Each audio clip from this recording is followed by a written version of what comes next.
Hello everyone, Zachariah Montero here with Fross and Fross Wealth Management, and today I wanted to just take a brief moment to go over 5 different things that are going to be impacting your retirement finances this year in 2025. 2025 is bringing some sweeping changes to your Social Security, Medicare, and taxes, and a couple other things as well. And if you're at or near retirement, or maybe you're already retired, these changes will be impacting your financial plan. And so if you have any questions on this and wondering how it impacts you personally, that's where we come in. We're here to help you and answer any questions that you might have on this. But number one is Medicare Part D. So good news for those of you who are on Medicare Part D and using it for your regular prescription drugs.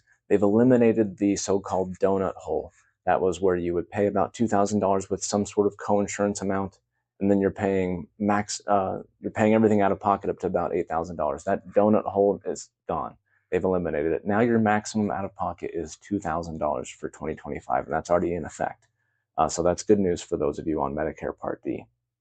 Number two is the super catch-up for 401ks. So if you're contributing to your retirement account still, and you're in the age range of 60 to 63 years old, your catch-up contribution this year is going up to $11,250, the maximum catch-up contribution. That brings your total 401k potential contributions for this year in 2025 to $34,750 if you're between the ages of 60 and 63. There might be a little bit of urgency here if you're earning over $145,000 a year, because next year in 2026, the IRS said that part of this law with Congress is that those catch-up contributions have to go in as Roth, meaning you're no longer getting a tax deduction and lowering your taxable income. You're just paying taxes on that catch-up if you're making over $145,000 a year. So if you're wondering if that might affect you, again, reach out to us on that. We'd be happy to guide you through any of those questions on your 401k contributions. Number three is the Social Security Fairness Act. Now, at the time of this recording, President Biden still had not signed that. And so if he has, that's great. If not, then this is still a little bit more applicable. But if you're a person who worked as a teacher, firefighter, police officer, and you were going to be receiving some sort of pension from that, this should come as good news, because the Social Security Fairness Act eliminates the windfall provision and the government pension offset.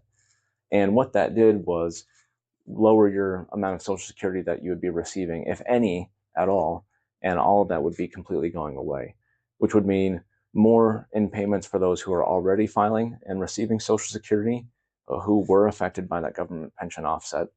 Or if you're yet to file, this should be raising the amount at full retirement age. There's going to be a lot of things working in here. Some of it looks like it's going to be retroactive, but because it's not a law yet, we have yet to see what that is. And so we'll be watching this closely in 2025 to see how that affects your financial plan.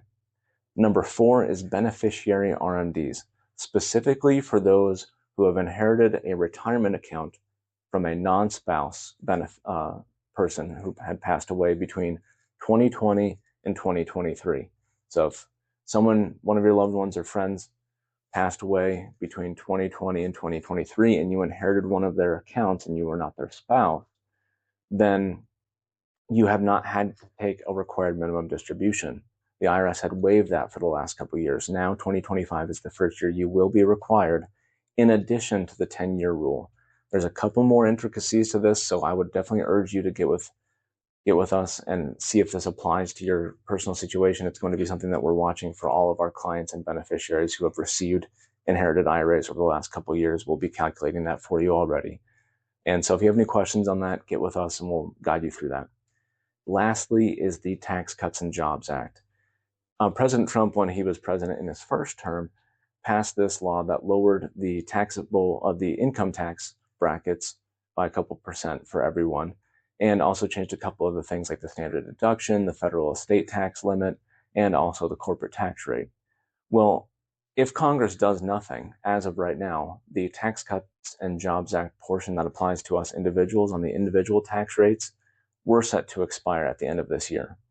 Based on the election results, it's unlikely that that'll happen. The most likely scenario right now is that this just gets extended, which means no change, which is great.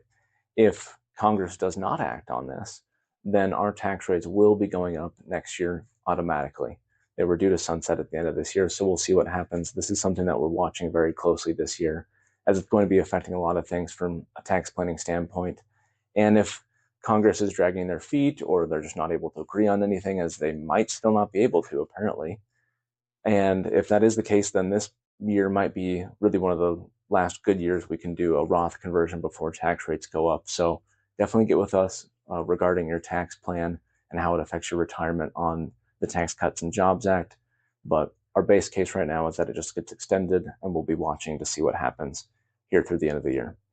And so those are our 5 things that are going to be impacting your retirement finances through this year in 2025. Again, that's just Medicare Part D, the super catch-up for 401ks, age 60 to 63, Social Security windfall provision, beneficiary RMDs, and the Tax Cuts and Jobs Act. Zach Ryan Montier here with Fross and Fross Wealth Management. If you have any questions, we're here for you to help guide you through any of this. Take care.